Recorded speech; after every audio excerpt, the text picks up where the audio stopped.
রাজেন্দ্র কলেজের রাষ্ট্রবিজ্ঞান বিভাগের বিভাগীয় প্রধান এবং বিশেষ শিক্ষক সমিতির কেন্দ্রীয় নেতৃত্ব প্রফেসর এম শহীদুল ইসলাম স্যারকে তার গুরুত্বপূর্ণ বক্তব্য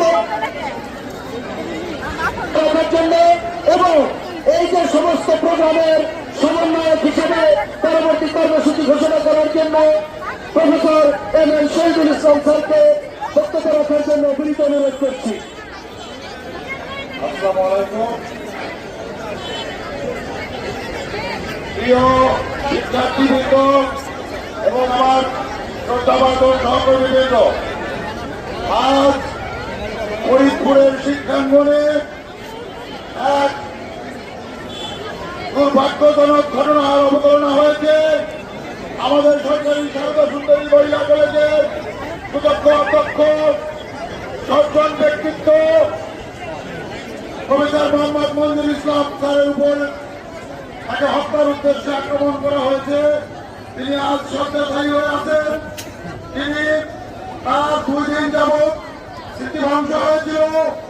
আল্লাহ যে তাকে এখন জীবিত রেখেছেন তার জন্য আমি আল্লাহর কাছে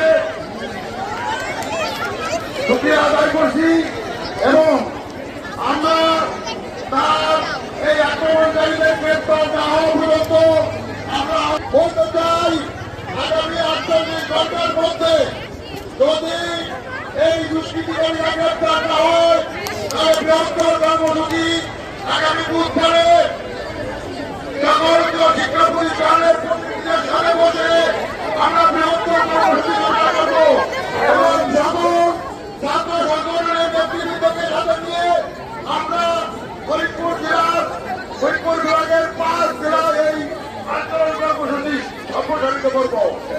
প্রয়োজন হলে বিশেষ জেলার বিদ্যালয়ের পক্ষ থেকে কর্মসূচি সারা দেশব্যাপী কর্মসূচি ঘোষণা করা হবে। আমি এই আন্দোলন কর্মসূচিতে সকল কলেজের অধ্যক্ষ উপাধ্যক্ষ মহোদয় সহ সকল ছাত্র নেতৃবৃন্দ এবং আমার প্রান্তীয় সন্তানগুলো ছাত্রছাত্রীদেরকে অভিভাবক দেওয়ার চিন্তা অংশগ্রহণ করেছে এবং আমাদের সামনে এখানে মিডিয়া এবং সাংবাদিক বন্ধুরা উপস্থিত হয়েছেন। তাদেরকেও আমি সাধুবাদ ব্যক্ত করছি। আমি শিক্ষার্থীদের উদ্দেশ্যে বলতে চাই আমাদের বক্তব্যের পরে আমাদের প্রোগ্রামের সমাপ্তি ঘোষণা করা হবে। তারপরে তোমরা